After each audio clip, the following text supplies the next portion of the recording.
kami ngayon kung saan kami nagwo-walking sa umaga pagkagaling namin nagmerienda diyan o ng maganda ang kunan muna namin ang ang paglubog ng araw bago kami mag-uwi. Marami ng tao ngayon dito nagwo-walking. Mamaya may mga magsidatingan na mamaya na magbenta ng mga mga pagkain, yung balut, penoy, barbecue. Mamaya magsidatingan na dito mamaya kasi dito nag-standby yung mga paggabi. Marami nagme-merienda dito. So meron ng dumating na magbebenta ng merienda yan tapos marami na rin tao tapos balikan ko muna yung palubog na araw.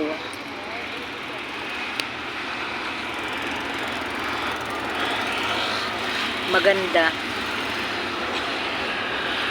Tapos yung sweetheart ko gusto niya mapasali sa sa aking video. Kasi palubog ng araw. Malapit na sweetheart ko. Magandang pagmasdan ang paglubog ng araw lalo na kung dito sa tabi ng dagat. Ang sarap ng simoy ng hangin. Yung mahampos ang pangtubig sa dalampasigan. Kwan siya ngayon, medyo high tide siya ngayon. So,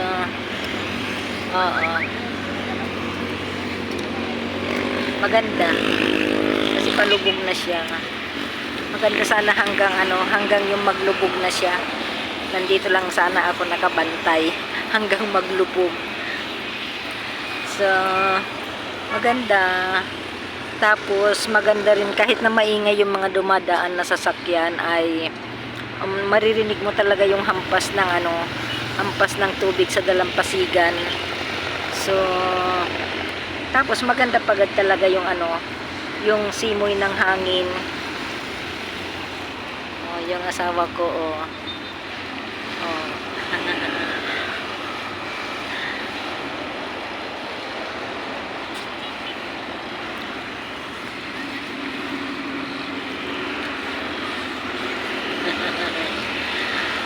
ganda talaga. Malapit na siya maglubog talaga. Zoom natin. Malapit nang lumubog ang haring araw. Maganda na.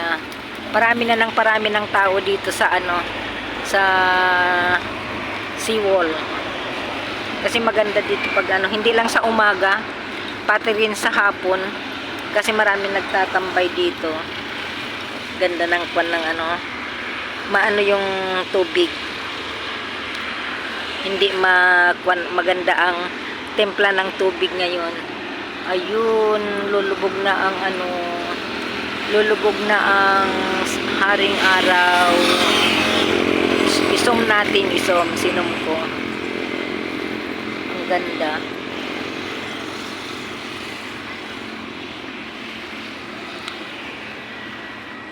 Maganda rin ang kwan ng langit. Baka magulan na, maitim na yung kanang ng ulap. Maganda ang maganda dito.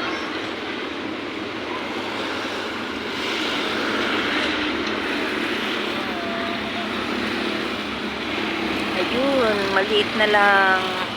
Lulubog na talaga si haring araw.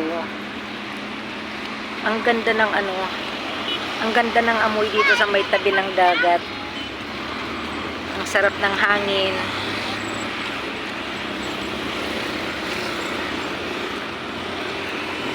Ayun na, palubog na talaga si haring araw.